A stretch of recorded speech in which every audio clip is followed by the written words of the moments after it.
السلام عليكم ورحمة الله وبركاته. حمدا لمن خلق الإنسان وعلمه البيان، والصلاة والسلام على رسول الله وعلى آله حزب الله وأصحابه جند الله، وبعد. فقد قال الله تعالى في القرآن العظيم والفرقان المجيد: أعوذ بالله من الشيطان الرجيم. بسم الله الرحمن الرحيم. إن الدين عند الله الإسلام. الحج أشهر معلومات، فمن فرض فيهن الحج فلا رفث ولا فسوق ولا جدال في الحج، وما تفعلوا من خير يعلمه الله، وتزودوا فإن خير الزاد التقوى، واتقون يا أولي الألباب. சங்கைக்குரிய அல்லாஹுவின் நல்லடியார்களே, எல்லாம் வல்ல அல்லாஹுவின் பேரருளும் நபிகள் நாயகம் ஸல்லல்லாஹு அலைஹி வஸல்லம் அவர்களது நல்லாசியும் நம் அத்தனை பேர் மீதும் நிலவுமாக.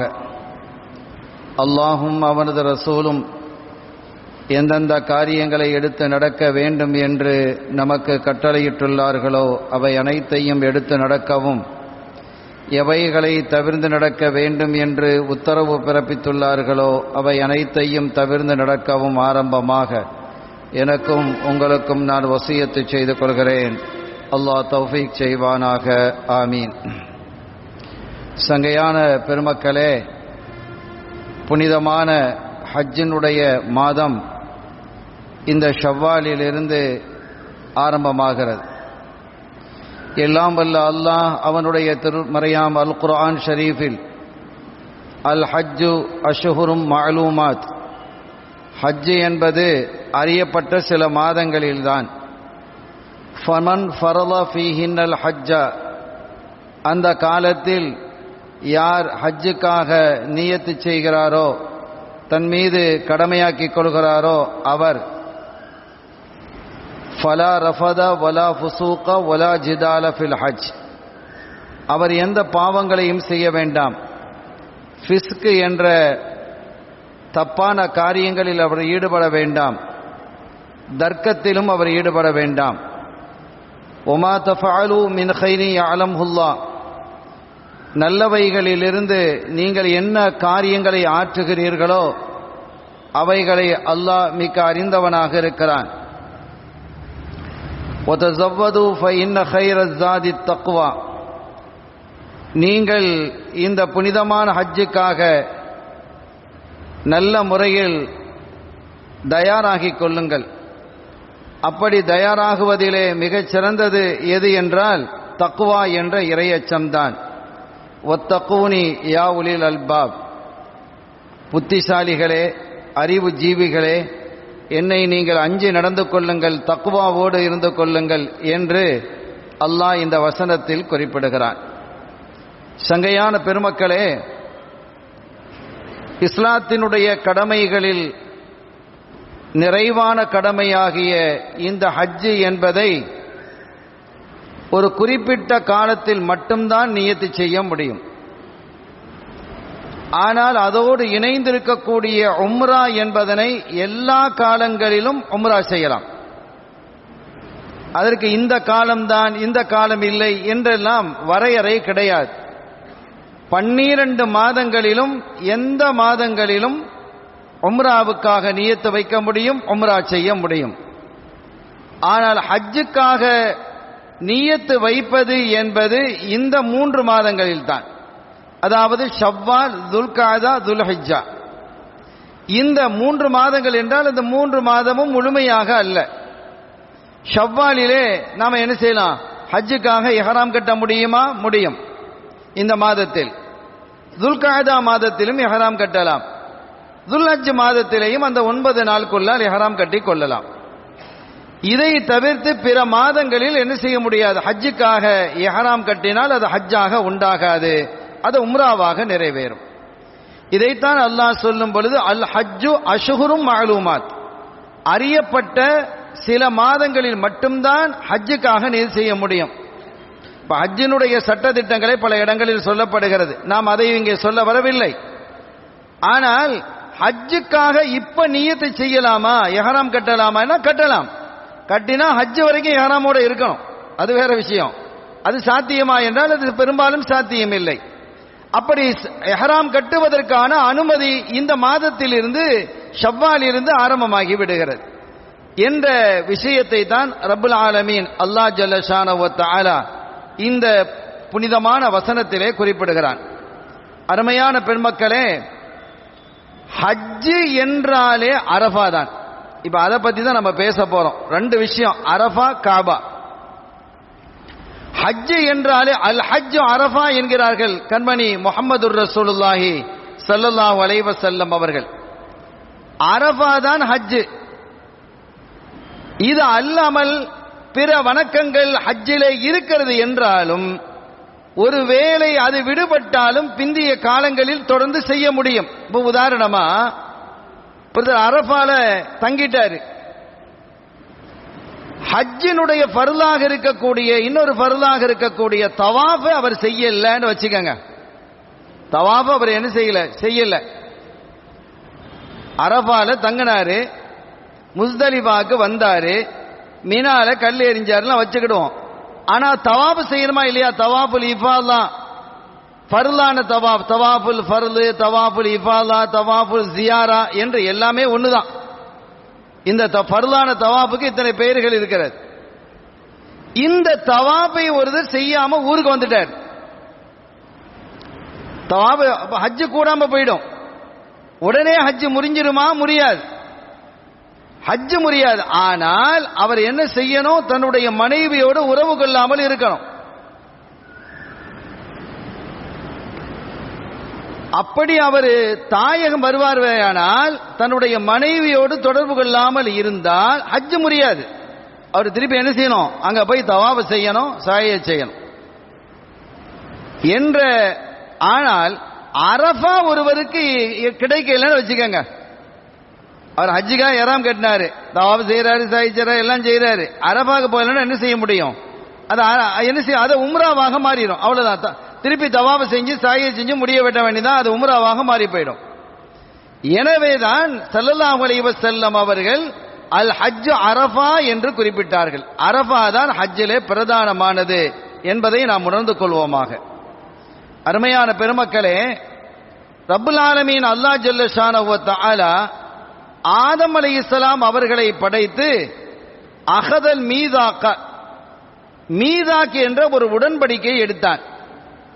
இது குறித்து குர்ஆன் பேசும், ஹதீஸும் இது சம்பந்தமாக சொல்லும். இன்னல்லாஹ அகதல் மீதாக மின் லஹரி ஆதம பி நஅமான் அப்படின்னு அல்லாஹ் ஸல்லல்லாஹு அலைஹி வஸல்லம் சொல்றாங்க. அல்லாஹு தஆலா ஆதம் அலைஹிஸ்ஸலாம் அவர்களை படைத்து அவர்களுடைய முதுகை தடவி அவர்களுடைய முதுகெலும்பிலிருந்து ஹவ்வா அலைஹிஸ்ஸலாம் அவர்களை படைத்தான் என்றெல்லாம் வருது இல்லையா? அப்படி முதுகை தடவிய போது அதிலிருந்து கியாமத்து வரைக்கும் எத்தனை கோடி கோடி மக்கள் வருவார்களோ அத்தனை மக்களுடைய ரூஹும் வெளியில வந்தது. அத்தனை மக்களினுடைய ரூஹுகளும் வெளியில வருது. அலஸ்து பிரப்பிக்கும், நான் உங்களுடைய இறைவன் இல்லையா என்று அல்லாஹ் கேட்கிறான். இந்த நடந்த நிகழ்வு அப்படி கேட்ட போது காலு பலா, நம்ம எல்லாரும் சொன்னோம், எல்லா ரூஹுகளும் சொல்லியது ஆமா நீதான் எங்களுடைய ரப்பு, நீதான் எங்களுடைய இறைவன் என்று எல்லா ரூஹுகளும் சொல்லியது நாமும் சொன்னோம். அல்ஹம்துலில்லாஹ். கோடான கோடான கோடி மக்கள் இந்த உலகத்தில் எத்தனை மக்கள் பிறந்தாங்களோ அவங்க அத்தனை பேருடைய ரூஹுகளும் நீதான் எங்களுடைய ரப்புன்னு சொன்னது. இப்ப ஸல்லல்லாஹு அலைஹி வஸல்லம் சொல்றாங்க, அகதல் மீதாக்க மின் லஹரி ஆதம, ஆதம் அலைஹிஸ்ஸலாம் அவர்களுடைய முதுகில் இருந்து உருவாகிய ரூஹுகளை பார்த்து அல்லாஹ் மீதாக்கு என்ற ஒரு ஒப்பந்தத்தை எடுத்தான், நான் உங்களுடைய இறைவன் இல்லையா என்று. இதுல என்ன சொல்றாங்க? பி நஅமான், நஅமான் என்ற இடத்தில். இது எங்க நடந்தது? நஅமான் என்ற இடத்தில் நடந்ததாக ஸல்லல்லாஹு அலைஹி வஸல்லம் சொல்றாங்க. அந்த நஅமான் என்றால் எங்கு இருக்கிறது, அது எது என்று இமாம்கள் எழுதும் பொழுது பி அரஃபாத், அது அரஃபா தான் என்று எழுதுகிறார்கள். இந்த நடந்த நிகழ்வு அரஃபாலேயே நடந்திருக்கு. அல்லாஹ் இந்த நம்ம இடத்துல ஒரு ஒப்பந்தத்தை வாங்கி இருக்கிறான்னா அந்த ஒப்பந்தம் எங்கே நடந்தது என்றால் அரஃபாவிலே நடந்தது என்று கண்மணி நாயகம் முஹம்மது ரசூலுல்லாஹி ஸல்லல்லாஹு அலைஹி வஸல்லம் அவர்கள் குறிப்பிடுகிறார்கள். எனவே அரஃபாவுடைய அந்த சிறப்பு அங்கிருந்தே துவங்குகிறது. அரஃபாவிலே தங்குவது என்பது இருக்கிறதே ஒரு ஆச்சரியமான விஷயம். நீங்க பாருங்க, ஆயிரக்கணக்கான டெண்டுகள் இருக்கிறது. அங்கே இருக்கக்கூடியவர்கள் எல்லாம் யார்? லப்பைக் லப்பைக் லப்பைக் என்று சொல்லக்கூடியவர்கள் தான். அங்க அரபால தங்குறவங்க எல்லாம் லப்பைக் லப்பைக் தானே சொல்லிட்டு இருக்கிறாங்க. இதோ வந்து விட்டேன் வந்து விட்டேன் அப்படின்னு. இந்த லப்பைக்கு சரியான விளக்கம் என்ன அப்படிங்கறத அறிஞர்கள் சொல்லும் பொழுது, ஒரு எஜமான் இருக்கிறார். அந்த எஜமான் தனக்கு கீழே இருக்கக்கூடிய ஒரு அதிகாரியை கூப்பிடுறார். அவரை அழைத்ததும், இதோ இந்த வேலையை முடிச்சுட்டு வந்துடுறேன் சார் அப்படின்னு. அவர் பெரிய அதிகாரி, அவர் தான் வேலை கொடுத்திருக்கிறார். இந்த முதலாளி தான் வேலையை கொடுத்திருக்கிறாரு அந்த மேனேஜருக்கு. அவரை அழைக்கும் பொழுது அவர் என்ன சொல்றாருன்னா, சார் நீங்க ஒரு வேலை தந்தீங்களே, அந்த வேலையை நான் வந்திருக்கிறேன், அதை முடிச்சுட்டு நான் சீக்கிரமா வர்றேன் அப்படின்னு அவர் சொல்லுவார். அதே சமயத்தில் கடைநிலை ஊழியனாக இருக்கக்கூடிய ஒரு பியூனை அழைச்சான்னு வருங்க, தாவா அவரை கூப்பிடு, இங்க வாப்பா அப்படின்னு ஒரு போனை தூக்கி போனை போட்டு கூப்பிடுறான்னு வச்சுக்கோங்க. நான் அந்த வேலை பார்த்துக்கிட்டு இருக்கிறேன், நீங்க தந்த வேலையை செஞ்சுக்கிட்டு இருக்கேன். அவன் சொல்லுவானா, இதோ வந்துட்டேன் சார் அப்படின்னு ஓடி வருவான். ஒரு கடைநிலை ஊழியன் எப்படி இருப்பான்? இதோ வந்துட்டேன் சார் அப்படின்னு வேகமாக ஓடி வருவான். அதான் லப்பை. நான் வேலை பார்த்துக்கிட்டு இருக்கிறேன், நீங்க தந்த வேலையை தான் செஞ்சிருக்கிறேன், அங்க போய்கிட்டு இருக்கிறேன் இங்க போய்கிட்டு இருக்கிறேன் அவன் சொல்ல மாட்டான். ஒரு அடிமை எப்படி சொல்லுவானா? ஒரு எஜமானன் கூப்பிடறான்னு வச்சுக்க, அடிமை கூட லப்பை வந்துட்டேன் சார் அப்படின்னு வந்து நிற்பான். இதோ வந்து விட்டேன் அப்படிங்கறதா லப்பை. வர்றேன் அப்படிங்கறதுலாம் இல்ல, கூப்பிட்ட உடனே வந்தாச்சு அப்படிங்கிறது தான். இப்படிப்பட்ட ஒரு அடிமைத்தனத்தை வெளிப்படுத்தக்கூடிய அடிமைகளின் நகரம் தான் அரஃபா. அடிமைகளினுடைய நகரம். எங்க பார்த்தாலும் ஒரே உடையில லப்பைக் என்ற அந்த கோஷத்திலே என்ன ஒரு அழகான கோஷம். அது சொல்றதுல எவ்வளவு இன்பம். தான் அடிமையாக இருக்கிறேன் என்பதிலே இன்பம். ஒவ்வொருத்தனும் கடைநிலை ஊழியனாக இருக்கிறதுல இன்பம் காணுவானா? இதுக்கு மேல ஒரு போஸ்ட் நமக்கு கிடைச்சிடாதா, நமக்கு ஒரு மேல் பதவி கிடைச்சிடாதா, நல்ல ஒரு அந்தஸ்து கிடைத்து விடாதா என்றுதான் ஒவ்வொரு மனிதன் யோசிப்பான்.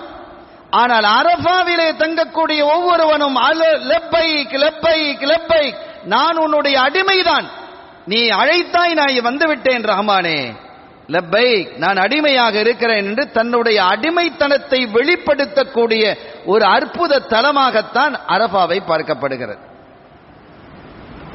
இப்னுல் முன்கதிர் ரஹிமஹுல்லா அவங்க அல்லாஹ்விடத்துல அந்த அரஃபாவில தங்கி ஒரு துஆவை செய்றாங்க. அது அவங்களுடைய 33வது ஹஜ். 33வது ஹஜ்.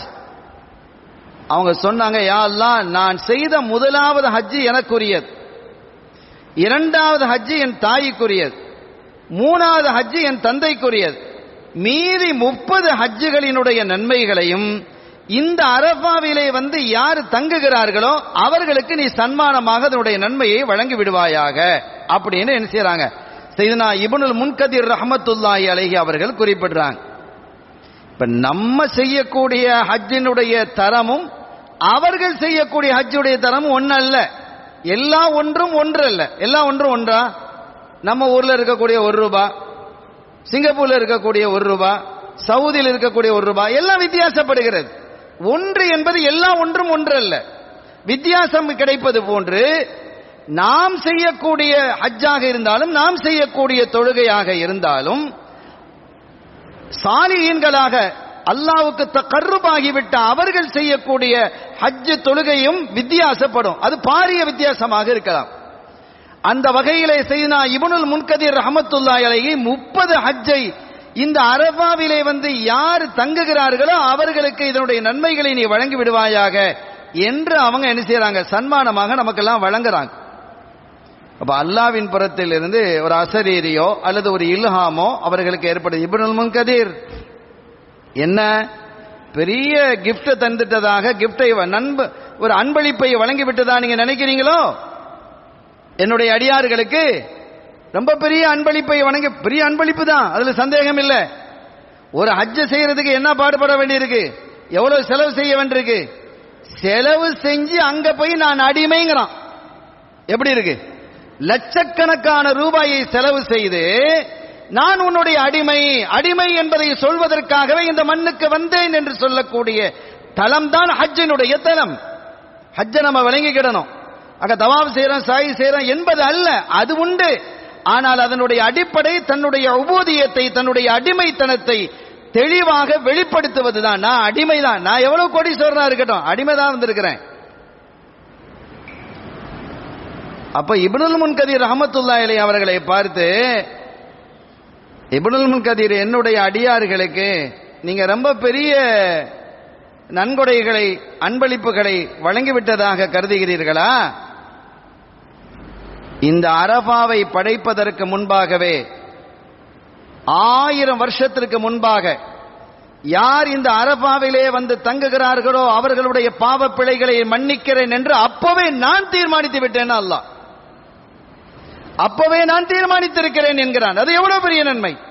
இதைத்தான் அறிஞர்கள், சூஃபிகள் சொல்லுவார்கள், யார் அரபாவிலே வந்து நம்முடைய ஹஜ் ஒப்புக்கொள்ளப்படுமா, நம்முடைய துஆ அங்கீகரிக்கப்படுமான்னா அவனை விட கேவலமானவன் யாரும் இல்லைங்கிறாங்க. அப்படிப்பட்ட உறுதியான நம்பிக்கையோடு அரபாவிலே நீங்கள் தரிபட வேண்டும், உங்களுடைய அடிமைத்துவத்தை நீங்கள் வெளிப்படுத்த வேண்டும் என்று பெருமக்கள் நமக்கு சொல்லி காட்டுகிறார்கள். எத்துணை நிறம் உடையவர்கள், எத்துணை கலாச்சாரம் உடையவர்கள், எத்துணை மொழி உடையவர்கள், எத்தனை உணவு வகை உடையவர்கள், எத்தனை மொழி பேசுறவங்க அங்க இருக்கிறாங்க. சண்டை சச்சரவு இருக்கா? வம்பு வழக்கு இருக்கா? பிரச்சனைகள் அங்க இருக்கிறதா? எல்லாரும் சகோதரத்துவமாக பல லட்சக்கணக்கான மக்கள் ஒரே இடத்தில் கூடக்கூடிய ஒரு சூழ்நிலை உருவாக்கி தந்தவர்கள் வல்லலம் கண்மணி நாயகம் ஸல்லல்லாஹு அலைஹி வஸல்லம் அவர்கள். இப்படி இருங்கங்கறாங்க. எல்லா காலமும் நீங்கள் இப்படி இருக்க வேண்டும் என்பதை அவர்கள் விரும்புகிறார்கள். அழுது துஆ செய்கிறார்கள். எல்லாம் துஆ துஆ துஆ தான். அங்க என்ன இருக்கு? துஆ தானே இருக்கு. லப்பைக் துஆ, லப்பைக் துஆ. பெரிய மல்டி மில்லியனா இருப்பான், அவனும் வந்து அங்க அல்லாஹ் இடத்துல பிச்சை கேட்டுக்கிட்டு இருக்கிறான். உலமாக்கள் இருக்கக்கூடியவர்களை அணுகி பெரிய செல்வந்தர்கள் வந்து கேட்பாங்க. அவர்கள் செல்வந்தர்களாக இருக்கலாம், அவர்களுக்குள் எத்தனை பிரச்சனைகள், எத்தனை மன உளைச்சல்கள், எத்தனை சங்கடங்கள், எத்தனை குடும்ப பிரச்சனைகள், எத்தனை வேதனைகள், பிள்ளைகளை கொண்டு, மனைவியை கொண்டு, குடும்பத்தை கொண்டு, உறவை கொண்டு எத்தனை சிக்கலோடு அவர்கள் வருகிறார்கள். அதெல்லாம் நீங்க வேண்டும் என்பதற்காக சில உலமாக்கள் அணுகி கேட்பாங்க. அது துஆ செய்யும் போது இப்படி நான் ஒரு பிரச்சனையில் இருக்கிறேன், அந்த துஆவோடு இதை நீங்கள் இணைத்துக் கொள்ளுங்கள் என்று சொல்லக்கூடிய எத்தனை செல்வந்தர்கள் இருப்பார்கள். ஏன் அவர்களுடைய நம்பிக்கை எல்லாம் இது மக்பூலான இடம், இது இந்த இடத்தில் கேட்கப்படக்கூடிய பிரார்த்தனைகள் நிச்சயமாக அங்கீகாரமாகும் என்று அவர்கள் கருதுகிறார்கள். அருமையான பெருமக்களே, அந்த மாலை பொழுதிலே இன்னும் கொஞ்ச நேரத்தில் அரபாவிலிருந்து நாம் புறப்பட போகிறோம் என்றதும் அந்த மாலை நேரத்தில் மக்களினுடைய மனோநிலைகள் எல்லாம் எப்படி இருக்கும் என்பதை நீங்கள் எண்ணி பாருங்கள். ஹஜ் செய்தவர்களுக்கு தெரியும். பல ஹஜ் செய்தவங்க இருக்கிறீங்க. அந்த மாலை வேளையை, மக்ரிபை நெருங்கக்கூடிய அந்த மாலை வேளை, அந்த அற்புதமான மஞ்சள் நிறத்தை சூரியன் உமிழ்ந்து கொண்டிருக்கக்கூடிய அந்த நேரம், துஆ மக்பூலான நேரம். அந்த நேரத்திலே மக்கள் என்ன நிலையில் இருப்பார்கள், மனோநிலை எப்படி இருக்கும்? கையிலே வாட்சி கட்டி இருப்பார்கள், மணியை பார்க்க மாட்டாங்க. இன்னைக்கு தேதி என்ன என்பது அவர்களுக்கு தெரியாது. அவர்களுடைய சிந்தனை எல்லாம் அல்லாஹ் என்பது மாத்திரமே. ரப்பி ரப்பி ரப்பி. எவ்வளவு ஆச்சரியமான அற்புதமான தலம் அது. அவர்கள் அப்படி பிரார்த்தனை புரிந்து கொண்டிருக்கக்கூடியதை பார்த்து எல்லாம் வல்ல அல்லாஹ் சொல்லுவானாம், இன்னல்லாஹ யுபாஹி பி அஹ்லி அரஃபாத்தின் மலாயிகத அஹ்லி ஸமா. வானிலே இருக்கக்கூடிய மலக்குகளை எல்லாம் அழைத்து அல்லாஹ் சொல்கிறான், பெருமை பாராட்டுகிறான். பார்த்தீர்களா என்னுடைய அடியார்களை? எவ்வளவு பெரிய கோடீஸ்வரன், எவ்வளவு பெரிய ஏழை, எத்தனை மொழிகள் பேசக்கூடியவர்கள், அவர்களெல்லாம் அந்த ரப்பி ரப்பி ரப்பி என்று கதறிக்கொண்டிருப்பதை பார்த்தீர்களா? இப்படி ஒரு காட்சியை நீங்கள் எங்காவது பார்த்திருக்க முடியுமா? இன்னல்லாஹ யுபாஹி, அவன் பெருமை பாராட்டுகிறான். இந்த மாதிரி ஒரு காட்சியை நீங்க பார்த்து இருக்கிறீங்களா? மலக்குமார்களை பார்த்து கேட்கிறான், என்னுடைய அடியார்களை பார்த்தீங்களா எப்படி இருக்கிறாங்க? ஃபயகூலு லஹும் உன்துரு இலா இபாதி ஹாஉலா. இதோ என்னுடைய இந்த அடியார்களை நீங்க பாருங்க, ஜாஊனி ஷுக்தன் உப்ரா, அவர்கள் எப்படி வந்திருக்கிறாங்க? பங்கரையாக, தலை திறந்தவர்களாக, புழுதி படிந்தவர்களாக அப்படி வந்திருக்கிறாங்க. இந்த நிலையிலே இப்படி ஒரு காட்சியை நீங்கள் எங்காவது காண முடியுமா என்ன? என்னுடைய அடியார்கள் என்னை ரப்பி ரப்பி என்று சொல்லிட்டு அடுத்தது மாமின் யௌமின், ஆயிஷா நாயை சொல்றாங்க, அறிவிக்கிறாங்க, அக்ஸர மின் அன் யஅதிகல்லாஹு அஸ்ஸ வஜல்ல அப்தன் அவ் அமத்தன் மினன் நார் மின் யௌமி அரஃபா. சையதுனா ஆயிஷா சித்திகா ரலியல்லாஹு தஆலா சொல்றாங்க, அல்லாஹு தஆலா அரஃபாவுடைய தினத்திலே ஆண்களையும் பெண்களையும் நரகத்திலிருந்து விடுதலை செய்வது போன்று வேறு எந்த நாளிலும் இந்த அளவுக்கு விடுதலை செய்வதில்லை. ரமலான்லாம் விடுதலை செய்யறான், ஒவ்வொரு ரமலானினுடைய இரவிலும் இத்துணை பேர் இத்துணை பேர் இத்துணை பேர் விடுதலை அப்படின்னு அல்லாஹ் ஒரு கணக்கு வச்சிருக்கிறான். கடைசி இரவு அன்று முதல் நாளிலிருந்து 28 அல்லது 29 நாட்களிலோ எத்தனை பேரை விடுதலை செய்தானோ அதே இன்னைக்கு கடைசி நாளில் விடுதலை செய்யறான். அப்படிலாம் ஹதீதுகள் வருது. ஆனா ஆயிஷா சித்திகா ரலியல்லாஹு தஆலா அன்ஹா அவர்கள் அறிவிக்கிறார்கள், மாமின் யோமின் அக்ஸர மின் அன் யஅதிகல்லாஹு அஸ்ஸ வஜல்ல அப்தன் அவ் அமத்தன் மினன் நார், நரகத்திலிருந்து அல்லாஹ் ஒரு ஆணையோ ஒரு பெண்ணையோ விடுதலை செய்வது என்பது அரஃபாவினுடைய நாளில் விடுதலை செய்வது போன்று பேர் எந்த நாளிலும் செய்வது இல்லை. மின் யௌமி அரஃபா இன்னஹு லயதுனு சும்ம யுபாயி பிஹிமுல் மலாயிகா வயகூலு மா அராத ஹாஉலா. அல்லாஹ் தன்னுடைய அடியார்களை நெருங்கி வருகிறான், அவர்களை கொண்டு பெருமை பாராட்டுகிறான். பாராட்டிவிட்டு மலக்குமார்களை பார்த்து அல்லாஹ் கேட்கிறானா, வயகூலு மா அராத ஹாஉலா, இவங்களுக்கு என்ன வேண்டும்? மலக்குகளே, இவங்க என்ன கேட்கிறாங்க? இவர்களுக்கு என்ன வேண்டுமாம்? இவர்கள் எதை நாடுகிறார்கள் தெரியுமா அப்படின்னு கேட்கிறான். மலக்குமாரெல்லாம் அமைதியா இருக்கிறாங்க.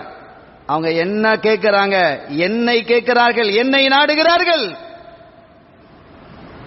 என்று ரப்புல் ஆலமீன் அந்த அரஃபாவிலே இருக்கக்கூடிய மக்களை பார்த்து அல்லாஹ் பெருமை பாராட்டுகிறான் என்று குறிப்பிடுகிறார். சங்கைக்குரிய பெருமக்களே, இது ஒரு பெரிய பாக்கியம். அதே சமயத்தில் ஒரு எச்சரிக்கையும் அங்கே இருக்கிறது. ஒருத்தருக்கு வசதி வாய்ப்புகள் இருக்கு, ஹஜ்ஜி செய்வதற்கான உடல் ஆரோக்கியம் இருக்கு, அவர் போகல. சில பேர் அப்படி இருக்கிறாங்க. நம்முடைய வாழ்க்கையிலேயே சில மனிதர்களை நம்ம சந்திச்சிருக்கிறோம், வசதி வாய்ப்போடு இருக்கக்கூடியவர்களை, நம்முடைய நண்பர்களை நம்ம அவங்கள தூண்டி இருக்கிறோம், நீங்க ஹஜ்ஜுக்கு போங்க அப்படின்னு. சில சமயம் போகும்போது ஒருத்தர் அப்படி நான் திரும்ப திரும்ப சொல்லும்போது என் மேல கோபப்பட்டார். பெரிய வசதி வாய்ப்புகளோடு இருக்கிறாரு, கோபப்பட்டார். ஆனால் அதற்கு பிறகு அதை உணர்ந்து கொண்டு அவர் ஹஜ்ஜுக்கும் சென்று வந்தார். அல்ஹம்துலில்லாஹ், அல்லாஹ் கபூல் செய்வானாக. நாம் என்ன சொல்லுகிறோம், எதற்காக சொல்லுகிறோம் என்றால், ஒரு நட்பு ரீதியாக ஒரு மனிதரோடு நாம் பழகும் பொழுது அவர் வசதி வாய்ப்பு உடல் ஆரோக்கியத்தை பெற்றிருக்கக்கூடிய நிலையில் ஹஜ்ஜு செய்யாமல் அவர் இருந்தால் அவர் எவ்வளவு பெரிய குற்றவாளி என்பதை ஸல்லல்லாஹு அலைஹி வஸல்லம் சொல்றாங்க. மன் கதர அலா அன் யஹுஜ்ஜ ஃபலம் யஹுஜ்ஜ, ஒருவர் ஹஜ் செய்வதற்கான சக்தியை பெறுகிறார். சக்தினா ரெண்டு விஷயம் தான். ஒன்னு, உடல் ரீதியான வலிமை இருக்கு, ஹஜ்ஜுக்கு போயிட்டு வர்றதுக்கு பெரிய புஷ்டியா இருக்குன்னு அவசியம் இல்லை, உடல் ஆரோக்கியமா இருக்காரு. அவர் ஒல்லியா இருக்கட்டும் குண்டா இருக்கட்டும் அப்படி இருக்கு போறாரு. அப்படி அந்த நிலையில் இருக்க. இன்னொன்னு, அப்படி செலவழிக்கிறதுக்கு ஒண்ணான, இப்ப ஹஜ்ஜுனால ஒரு காசு, நியாயமான காசு தேவைப்படுது. 5 லட்சம் 6 லட்சம் 7 லட்சம் அப்படின்னு தேவைப்படுகிறது. அந்த வசதியையும் அவர் பெற்றிருக்கிறார் என்றால் அவர் ஹஜ் செய்வது கடமையாக ஆகிவிடுகிறது. அப்படி இருந்தும் அவர் ஹஜ் செய்யவில்லை என்றால் ஃபல்யமுத் யஹூதியன் இன்ஷா யஹூதியன் அவ் இன்ஷா நஸ்ரானியன். எவ்வளவு கடுமையான வார்த்தை. ஸல்லல்லாஹு அலைஹி வஸல்லம் இந்த மாதிரி வார்த்தையை வேற எங்கேயும் சொல்லல, எந்த இபாதத்திலையும் சொல்லல. அவர் ஹஜ் செய்வதற்கான வாய்ப்பினை பெற்றதற்கு பிறகும் ஹஜ் செய்யாமல் இருப்பாரையானால் அவர் நாடினால் யகூதியாக மரணிக்கட்டும், அவர் நாடினால் நஸ்ரானியாக மரணிக்கட்டுங்கிறாங்க. இந்த ஒரு வார்த்தையை ஸல்லல்லாஹு அலைஹி வஸல்லம் எங்கேயா சொல்லியிருக்காங்களா? நீங்க தேடி பார்த்தாலும் கிடைக்காது. வேற எந்த இபாதத்திலையும், தொழுகை, நோன்பு, ஜக்காத்து, எந்த இபாதத்திலையும் இந்த மாதிரி வார்த்தையை ஸல்லல்லாஹு அலைஹி வஸல்லம் விட்டதற்காக சொல்லல. இவ்வளவு கடுமையான வார்த்தையை சொல்லி இருக்கிறார்கள். இதை நம்ம கவனத்திலே நாம கொள்ளணும். அது ஒரு பெரிய இழப்பையும் அந்த சமூகத்திலே அவங்களுடைய சந்ததிகளிலே ஏற்படுத்திவிடும் என்பதற்கு நிறைய சான்றுகள் உண்டு. அருமையான பெருமக்களே, அவர்களுடைய வாழ்விலே இருக்கக்கூடிய பரக்கத்தை அதை அழித்துவிடும், செல்வத்தை அழித்துவிடும், நியமத்தை போக்கிவிடும். எனவே ஹஜ் என்பது வசதி வாய்ப்புகள், அதுக்கெல்லாம் வயசு வேணும். என்ன வயசு வேணும்? சில பேர் அப்படி சொல்லிட்டு இருக்கிறாங்க. அதுக்குன்னு ஒரு பக்குவம் வேணாமா, வயசு வேணாமா? அப்ப தொழுகைக்கும் அப்படித்தானா? வயசுக்கு வந்தாச்சா கடமையாச்சு. புலூகுடைய நிலை வந்துட்டா அது கடமை, கண்டிப்பாக செய்து ஆகணும். அருமையான பெருமக்களே, எனவே எந்த காரணத்தை கொண்டும் ஹஜ்ஜை என்ன செய்யக்கூடாது? வசதி வாய்ப்புகள் வந்ததற்கு பிறகு பிற்படுத்தக்கூடாது, செஞ்சு முடிச்சிடணும். அதுவும் இளம் வயதிலே செய்வது என்பது பாக்கியமானது. எல்லா இபாதத்துகளும் நல்லா செய்ய முடியும். கடந்த காலம் மாதிரி இல்லை. இப்ப நீங்க பாத்தீங்கன்னா வரக்கூடிய கூட்டங்கள் சுபஹானல்லாஹ் உம்ராவே ஹஜ் மாதிரி தான் இருக்கு. ரமலானுடைய காலத்துல உம்ரா செய்யறதே ஹஜ் மாதிரி தான் இருக்கும். எனவே இளமையிலே போய் செய்வதுதான் பாக்கியமானது என்பதை நாம் உணர்ந்து கொண்டு ஹஜ் செய்யாதவர்கள் வெகு சீக்கிரத்திலே வரக்கூடிய காலங்களிலேயே சீக்கிரமா இல்ல குமரம் முடிச்சுட்டு போகணும்னு வச்சிருக்கிறேன், இந்த வீடை கட்டிட்டு இருக்கிறேன், இதெல்லாம் காரணமாக சொல்ல முடியாது. இதையெல்லாம் காரணமாக சொல்ல முடியாது. குமர் இருக்குதா, இருக்கட்டும். வீடு கட்டுறீங்களா, கட்டுங்க. ஆனா ஹஜ்ஜ முற்படுத்துங்க, எல்லா காரியங்களையும் அல்லாஹ் லேசாக்கிறோம். அந்த தவக்கல் உங்களுக்கு வரணும். அதுதான் இபாதத், அதுதான் ஈமான். கண்ணியத்திற்குரிய பெருமக்களே, இப்ப அரஃபாவை முடித்து விட்டு இவர் முஸ்தலிஃபாவுக்கு வரார். அங்க முஸ்தலிஃபாவுடைய நிலைமையை பாருங்க. அரஃபாவிலாவது ஒரு டென்ட் இருக்கு, ஒரு டென்ட் கொடுக்கறான். அந்த டென்ட்டுக்குள்ள வச்சுக்கணும். இப்ப டென்ட்டுகள்லாம் ஏசியும் வச்சிருக்கு. டென்ட்ல இருக்கிறாங்க. டென்ட்ல இருந்து அதுக்குள்ள இருந்தோம், வெளியில வந்தோம், அது கொஞ்ச நேரம் ரெஸ்ட் எடுத்துக்கிட்டே இருக்கிறாங்க. இரவு வேளையிலே முஸ்தலிஃபா, அந்த பெருநாளினுடைய இரவு 9 பகல் முடிந்து 10 இரவிலே முஸ்தலிஃபாவுக்கு வரும்போது அங்க டெண்டா இருக்கு. சில பகுதியில் டெண்ட் இருக்கு, விஐபிகளுக்கு சில டெண்டுகளை கொடுக்கறாங்க. ஆனா பெரும் பகுதி திறந்த வெளியில தான் தங்குறாங்க. பாத்ரூம் பக்கத்தில் தங்க வேண்டியது வரும். ரோட்டில் உட்கார்ந்துகிட்டு இருக்கிறான். தண்ணி, குளித்த தண்ணீர் ஒரு பக்கமா ஓடிக்கிட்டு இருக்கும், அந்த பக்கத்தில் தங்க வேண்டியது வரும். வந்து தங்குறாங்க. பார்க்கிறோமா இல்லையா? யாரு வீட்டில் பென்ஸ் கார்ல போகக்கூடியவங்க, BMW போகக்கூடியவங்க, அங்கிருந்து இங்க நடந்து வந்து பல லட்சக்கணக்கான ரூபாயை செலவழித்து ரோட்டில் வந்து தங்குறான். அல்லாஹ் எப்படி வச்சிருக்கான் பாருங்க. அதுல அவன் இன்பம் காணுகிறான். அவனுக்கு இன்பம் இருக்கிறா இல்லையா? அந்த முஸ்தலிஃபா இரவிலே ரோட்டிலே, பாத்ரூம் பக்கத்திலே, சாக்கடைக்கு பக்கத்திலே அவன் தங்கி இருக்கிறான். அன்னைக்கு தங்கிக்கிட்டு அல்லாஹ் வணங்கிக்கிட்டு இருக்கிறான். லப்பைக் லப்பைக் என்று உரத்து கோஷம் எழுப்பிக் கொண்டிருக்கிறான். காசை செலவழித்து நான் அடிமை என்று கூறுகிறான். லட்சத்தை செலவழித்து அர்ப்பணித்து தன்னுடைய அடிமைத்தனத்தை வெளிப்படுத்தக்கூடிய தலமாக அந்த தலம் இருக்கிறது என்பதை நாம் பார்க்க முடிகிறது. அருமையான பெருமக்களே, இப்ப நம்ம காசை கொடுத்து இந்தப்பா ஒரு 10,000 ரூபாய் பிடிச்சுக்கோ, நம்ம காசை கொடுக்கணும் வச்சுங்க, 10,000 ஒரு பெரிய செல்வந்தனை பார்த்து ரோட்ல உட்கார்ந்துகிட்டு லெப்பைக்குன்னு சொன்னா சொல்லுவானா? 10 லட்சத்தை செலவழித்து நான் ரோட்டிலே வந்து லெப்பைக் என்று சொல்லுவேன் என்கிறான். அங்கே அப்படிப்பட்ட ஒரு சிறந்த ஒரு இபாதத்து தான் இந்த புனிதமான ஹஜ். ஹஜ்ஜினுடைய அடிப்படையே தான் அடிமை என்பதை தெளிவாக உணர்வதுதான். வணக்கம்னா ரெண்டாவது. அல்லாஹ் விரும்புறது இந்த பாரு, நீ என்ன அடிமை, அதை நீ தெளிவா உணர்ந்துக்க அப்படிங்கறது அந்த ரப்புல் ஆலமீன் அந்த இடத்துல விளக்குகிறான். எத்தனையோ வசதி படைத்தவர்கள் ஹஜ் செய்யாம வஃபாத்தாகி இருக்கிறாங்க. அந்த பாக்கியம் உங்களுக்கு கிடைக்காம போயிருக்கு. ஆனா நம்ம கடந்த காலத்துல பார்ப்போம், இந்த கப்பல் எல்லாம் போவாங்க. கப்பல் இருந்தது, கப்பல் இப்ப எடுத்துட்டாங்க. பிளைட்ல போகும்போதும் சரி, ஒரு குரூப்பா போவாங்க. ஒரு குடும்பமா 2 குடும்பமா சேர்ந்து போகும்போது சமையலுக்கு ஒரு ஆட்களையும் அழைச்சிட்டு போவாங்க. நீங்க பார்த்திருப்பீங்க. ரொம்ப கடந்த காலம், ரொம்ப காலம் அல்ல அது. சமையல் செய்வதற்கென்று அவர் ஹஜ்ஜுக்கு போறதுக்கான வசதி அவர்கிட்ட அறவே இல்லை. ஆனாலும் அல்லாஹ் சமையல் செய்வதற்கு என்ற பெயரிலே அவரை அழைத்து அவரை அரபாவிலே அவரையும் உட்கார வைக்கிறான். ஒரு செய்தி எனக்கு ஞாபகத்திற்கு வருகிறது, படித்த செய்தி. ஹலீஃபா ஹாரூன் ரஷீத் என்று நினைக்கிறேன், இந்த ஹலீஃபாவுடைய பெயர் சரி ஞாபகத்துக்கு இல்லை, என்னுடைய ஞாபகத்தில் அவராக இருக்கலாம் நினைக்கிறேன். அவர் பகதாதிலே ஆட்சி செய்து கொண்டிருக்கும் பொழுது ஒரு பிரச்சனை எழுந்து ஒரு மனிதனை பற்றிய குற்றச்சாட்டுகள் வழங்கப்படுகிறது. அந்த பாரிய குற்றச்சாட்டை பார்த்த ஹாரூன் ரஷீத் கொதித்து போனார். ஹஜ்ஜுக்கு வேற கிளம்பிட்டு இருக்கிறார், அவனுக்கு கடுமையான தண்டனை கொடுக்கணும் அப்படிங்கிறது கொதிக்கிறாங்க. ஹலீஃபா சொன்னாங்க, நான் எங்க இருந்தாலும் சரி அவன் கைது செய்யப்பட்டால் உடனடியாக என்கிட்ட கொண்டு வந்துடணும். நான் எங்க இருந்தாலும் பரவாயில்லை, நீங்க கொண்டு வாங்க. நான் மக்காவுக்கு போனாலும் சரி, மதீனாவுக்கு போனாலும் சரி, எங்க இருந்தாலும் சரி அவனை கொண்டு வரணும். நான் விசாரித்து உடனடியாக நான் தீர்ப்பு செய்வேன், அவனுக்கு தண்டனை கொடுப்பேன் என்று சொல்லிட்டு அவன் ஹஜ்ஜுக்கு போயிட்டார். கொஞ்ச நாளையில அந்த விவகாரமான அந்த மனிதன் கைது செய்யப்படுகிறான். கண்டுபிடிக்கப்பட்டு கைது செய்யப்பட்டு அவனை என்ன மக்காவுக்கு கொண்டு போகப்படுது. மக்காவுக்கு வந்து சேர்ந்தாச்சு. காவலர்கள் அவனை கொண்டு வர்றாங்க. கொண்டு வந்து மக்காவிலே கொண்டு வந்து பார்த்தா, மக்கா அன்னைக்கு வந்து அரபாவுடைய நாள். மன்னர் எங்க இருக்கிறார்? அரபால இருக்கிறார். அரபாவுக்கு போயிட்டார் அப்படின்னு தகவல் வந்து இவன் அரபாவுக்கு, என்ன அப்படித்தானே உத்தரவு, நான் எங்க இருந்தாலும் அவனை கொண்டு வரணும். அவ்வளவு கடுமையான குற்றத்தை செய்திருக்கிறான், எனவே அவனை நான் விசாரித்து தண்டனை கொடுப்பேன், கொண்டு வாங்க அப்படின்ட்டான். கடைசியில் அரபாவுக்கு கொண்டு போயிட்டு அரபாவுடைய டெண்டில் அவர் இருக்கிறார். கொண்டு வந்து நிறுத்தியாச்சு. விசாரணை மேற்கொள்ளப்பட்ட பொழுது அந்த விசாரணையில் அவன் குற்றவாளி அல்லங்கிறது தெளிவாகும். தப்பா பிடிச்சிட்டு வந்துட்டாங்க. வேற ஒருத்தன் தவறு செய்து இவன் இல்லைன்னு சொல்றான். ஆனா இவங்களுக்கு கிடைச்ச குழு வச்சு இவன் தான் அப்படின்னு நினைச்சிட்டு கொண்டு வந்தாங்க.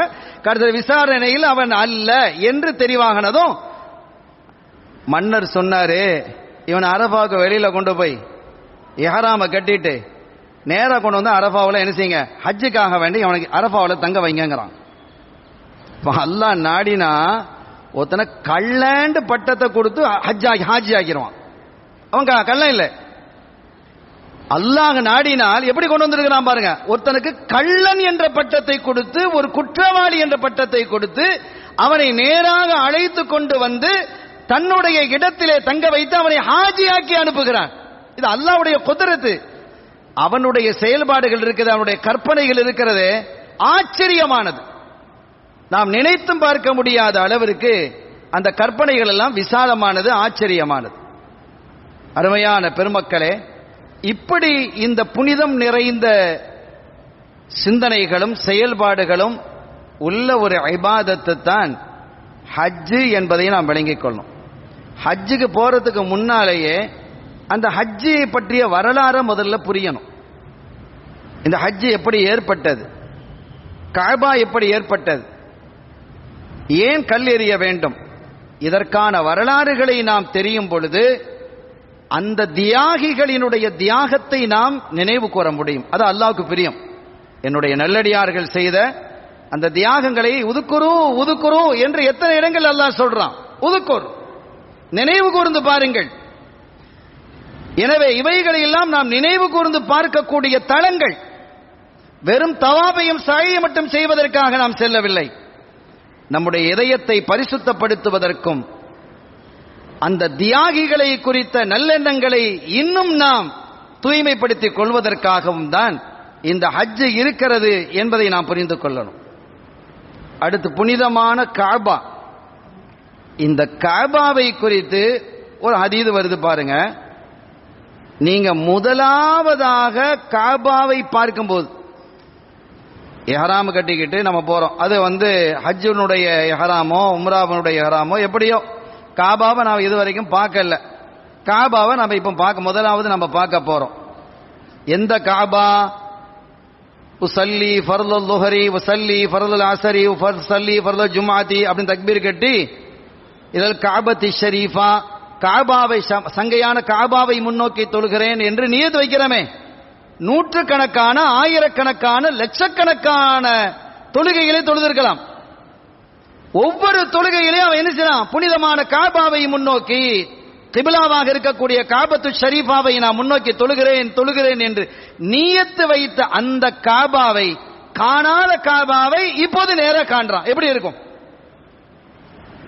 அந்த மாதிரி சிந்தனையோட போகணும்.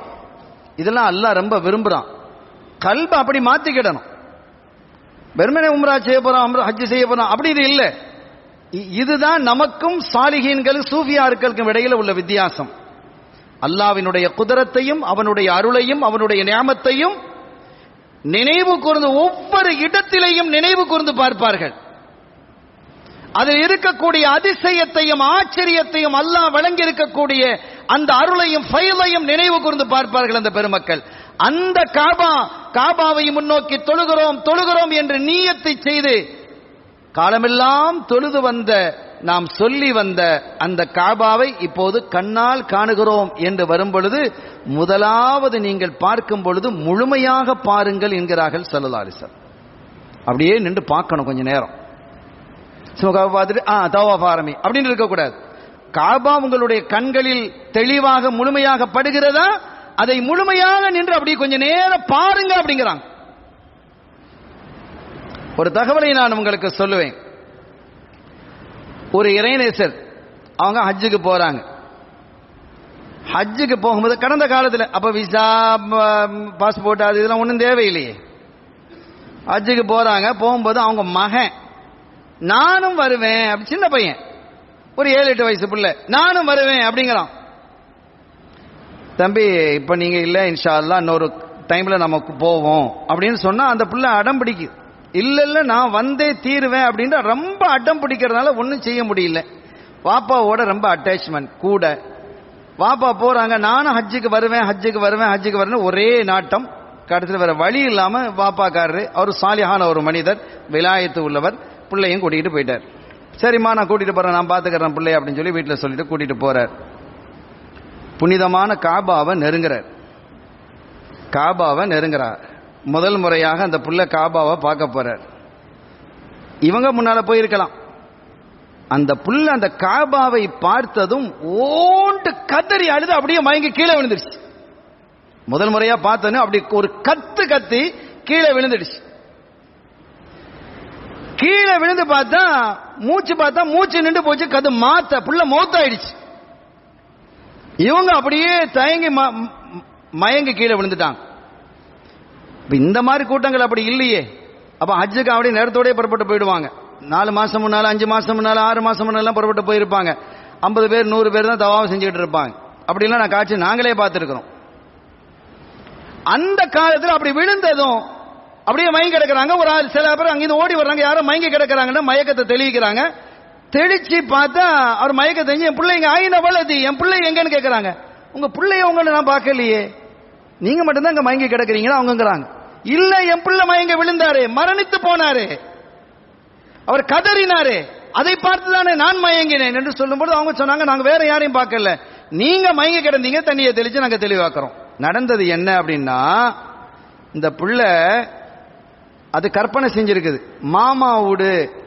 மாமா வீட்டுக்கு போனா யாரை பார்க்கலாம்? மாமாவை பார்க்கலாம். சாட்சி வீட்டுக்கு போனா சாட்சியை பார்க்கலாம். பெரியப்பா வீட்டுக்கு போனா பெரியப்பாவை பார்க்கலாம். இது அப்படியே அந்த பிள்ளை கற்பனை பண்ணிக்குது. அல்லாஹ்வுடைய வீட்டுக்கு போனா அல்லாஹ்வை பார்க்கலாம் அப்படின்னு அதனுடைய எண்ணம். அந்த குழந்தைக்கு, அந்த சின்ன பிள்ளைக்கு அந்த எண்ணம் இருக்கிறது. இப்ப நாமெல்லாம் ஹஜ் அப்படின்னு சொன்னா நாடுதல், காபாவை நாடி செல்கிறோம், அல்லாஹ்வினுடைய அருளை நாடி செல்கிறோம். ஆனால் அந்த குழந்தை அல்லாஹ்வினுடைய அருளையும் ஹஜ்ஜை நாடி வரல, அது நாடி வந்ததெல்லாம் அல்லாஹ்வை மட்டுமே. அல்லாஹ் என்றுதான் அது நினைச்சிட்டு வருது. அல்லாஹ்வோட வீட்டுக்கு போனா அல்லாஹ்வை பார்க்கலாம். அது என்ன கண்டதோ தெரியாது. என் பிள்ளை எங்கே அப்படின்னு அவர் கதறாங்க. அந்த சூஃபி அவர்கள் கதறிய போது ஒரு அசரீரி முழங்கியது. அவர் பூமியிலும் இல்லை, வானிலும் இல்லை, சொர்க்கத்திலும் இல்லை, நரகத்திலும் இல்லை, இந்த மலீக்கி முக்ததிர் அப்படின்னு சப்தம் முடியுது. அவர் அல்லாஹ்வின் சமூகத்திலே இருக்கிறார். அவர் எதை காண வேண்டும் என்று வந்தாரோ அதை கண்டு கொண்டார். அருமையான பெருமக்களே, எனவேதான் ஸல்லல்லாஹு அலைஹி வஸல்லம் அவர்கள் சொல்லுவார்கள், நீங்கள் முதலாவதாக காபாவை பார்க்கும் பொழுது முழுமையாக பாருங்கள் என்றார்கள். அதனுடைய இன்னைக்கு மீனா, முஸ்தலிஃபா, அரஃபா, காபா, ஜம்சம் என்று எடுத்துக்கொண்டால் எல்லாவற்றுக்கு பின்னாலேயும் ஒரு தியாக வரலாறு உண்டு. அவைகளையெல்லாம் நாம் நினைவு கூர்ந்து பார்க்க வேண்டும். அதுதான் புனிதமான ஹஜ்ஜினுடைய முழுமையை அப்போதுதான் நாம் அடைய முடியும் என்பதை இந்த நேரத்தில் கூறிக்கொண்டு, எல்லாம் வல்ல ரப்புல் ஆலமீன் அல்லாஹ் ஜல்ல ஷானஹு வ தஆலா நாம் செய்த ஹஜ்ஜுகளை உம்ராக்களை அங்கீகரிப்பதோடு, இந்த வருடம் யாரெல்லாம் புனிதமான அந்த மண்ணிலே போய் தரிக்க இருக்கிறார்களோ அவர்களுடைய பயணத்தை லேசாக ஆக்கி நல்ல ஆஃபியத்தோடு சென்று ஆஃபியத்தோடு திரும்புவதற்கும், அந்த புனித தலத்திலே அவர்கள் தங்கி ஹஜ்ஜினுடைய எல்லா காரியங்களையும் செம்மையாக ஆற்றி ஜியாரத்தையும் உம்ராவையும் சிறப்பாக நிறைவுபடுத்தி மக்பூலானவர்களாக அங்கீகரிக்கப்பட்டவர்களாக தாயகம் திரும்பி வருவதற்கு வல்ல அல்லாஹ் அருள் வாலிப்பானாக. பிஹக்கி ஹபீபிஹி ஸல்லல்லாஹு அலைஹி வஸல்லம். எல்லாம் வல்ல அல்லாஹ்வின் அருளையும் ஸல்லல்லாஹு அலைஹி வஸல்லம் ஷஃபாத்தையும் பெறுவோமாக. வ ஆகிரு தஅவானா அல்ஹம்துலில்லாஹி ரப்பில் ஆலமீன். வஸ்ஸலாமு அலைக்கும் வரஹ்மத்துல்லாஹி வபரகாத்துஹு.